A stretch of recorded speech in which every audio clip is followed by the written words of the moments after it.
तुम्हाला माहिती आहे का, आयुष्याला कितीही असू द्या पण मजा थांबली नाही पाहिजे. नेहमीप्रमाणे यंदाही दापोलीमध्ये मेळा महोत्सव चालू झाला आहे. त्यासाठी 20 रुपये तिकीट काढून निघालो. आतमध्ये गेल्यावर शॉपिंगची दुकाने एवढी होती ना, खूपच होती. मग काय नुसतं टेस्टिंगसाठी सगळे पदार्थ खाऊन पोटच भरलं. घर संसार चालू झाला नाही म्हणून शॉपिंग काही केली नाही. हे बघा, सोनं हे सीसीटीव्ही मध्ये विकलं जातं. हा भाऊ खुलेआम 200 तोळे सोनं विकत होता. त्यानंतर पाहिलं, एक जण छातीचा पत्रा होईपर्यंत चिमणीच्या पोटात हवा भरत होता. वातावरण करण्यासाठी AK-47 घेतले, पण त्याला बारकी पोरं पण घाबरत नव्हती. ही सगळी उभा होती. त्यातला म्हटलं चला जुगार खेळायला शिकवतो. जुगारातून हरले की ट्रेन कडे यायचं. समजणे वाले को इशारा कॉपी. हे एवढे मोठे झाले तरी यांचं या कार्टून मध्ये जाण्याचं मन होतं. मग ह्यांना म्हटलं की तुम्ही जाऊन पाण्यात मारा.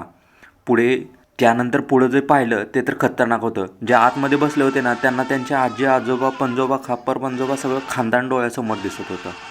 असं त्या म्हणलं. त्यानंतर ठरवलं की आकाशात जायचं, म्हणजे आकाश पाळण्यात बसायला जायचं. जातानाचे एक्साइटमेंट. नॉर्मल बीपी 120 ते 80 असतो, पण माझा 220 आल्यानंतर काय, रात्रीचे सूर्य तारे सगळे चमकायला लागले माझ्या समोर. जाऊ द्या म्हटलं, बाबांनी खतरनाक डान्स केला, मग ते बघून माझ्या वेदना संपवून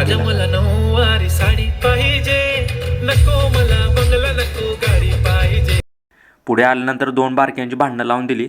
आणि असाच व्हिडिओ बनवू, अजून पुढच्या व्हिडिओमध्ये नक्की भेटू.